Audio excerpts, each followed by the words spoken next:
প্রিয় দর্শক, আসসালামু আলাইকুম রহমতুল্লাহ। হযরত ইব্রাহিম আলাইহিস সালাম দীর্ঘ সময় তার কওমকে দাওয়াত দেওয়ার পরে যখন তারা ইসলামের দাওয়াত গ্রহণ করলো না, তখন ইব্রাহিম আলাইহিস সালাম ভাবলেন এমন একটা কিছু করা দরকার যাতে পুরো সমাজ নড়ে ওঠে এবং তাদের মধ্যে হুঁশ ফিরে আসে, সাথে সাথে তাদের মধ্যে তাওহীদ চেতনার উন্মেষ ঘটে। সেই সময় তিনি সম্প্রদায়ের মন্দিরে গিয়ে মূর্তিগুলো ভেঙে ফেলার সংকল্প গ্রহণ করেন। হযরত ইব্রাহিম আলাইহিস সালামের সম্প্রদায়ের লোকেরা বছরে একটা বিশেষ দিনে উৎসব পালন করত।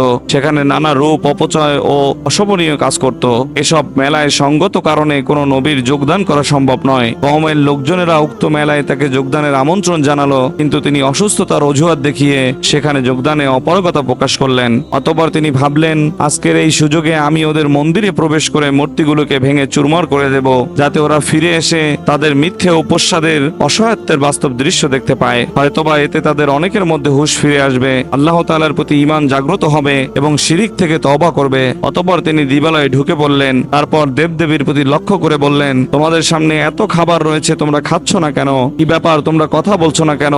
তারপর তিনি তার হাতে থাকা কুড়াল দিয়ে সবগুলো মূর্তিকে ভেঙে ফেললেন। ভীষণ জোরে আঘাত করে সবগুলোকেই গুড়িয়ে দিলেন। তবে বড় মূর্তিটাকে পূর্বের অবস্থায় রেখে দিলেন, যাতে লোকেরা তার কাছে ফিরে যায়। মেলা শেষে লোকেরা মন্দিরে ফিরে এলো। মন্দিরে এসে মূর্তিগুলোর অবস্থা দেখে হতবাক হয়ে যায়। তারা বলাবলি করতে লাগলো, এটা নিশ্চয়ই ইব্রাহিমের কাজ হবে, কেননা আমরা সবসময় তাকে মূর্তি পূজার বিরুদ্ধে কথা বলতে শুনি। অতঃপর ইব্রাহিম আলাইহিস সালামকে সেখানে ডেকে আনা হলো এবং জিজ্ঞাসা করা হলো, এই ইব্রাহিম, তুমি কি আমাদের মূর্তিগুলোর সঙ্গে এরূপ আচরণ করেছো? তখন ইব্রাহিম আলাইহিস সালাম বললেন যে এই বড় মূর্তিটাই এ কাজ করেছে, ওকে জিজ্ঞেস করো। যদি তারা কথা বলতে পারে।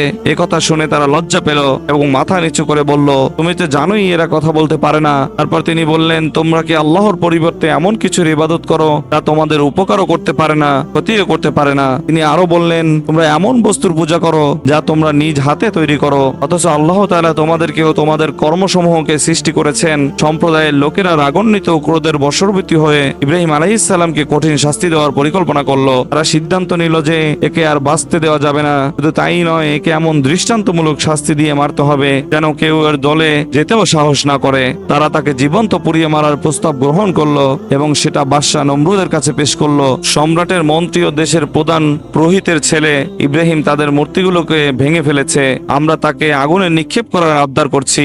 সম্রাট নমরুদ তা গ্রহণ করলেন এবং তাকে আগুনে নিক্ষেপ করলেন। হযরত ইব্রাহিম আলাইহিস সালাম আগুনে নিক্ষেপ হওয়ার পর আল্লাহর কাছে দোয়া করলেন। তারপরে আল্লাহ তাআলা জিবরাইল আলাইহিস সালামের মাধ্যমে আগুনকে ঠান্ডা করে দিলেন। সুবহানাল্লাহ। আল্লাহ তাআলা আমাদের সবাইকে ইসলাম ধর্ম প্রচার করার তৌফিক দান করুন। আমা তৌফিক ইল্লা বিল্লাহ। আসসালামু আলাইকুম ওয়া রাহমাতুল্লাহ।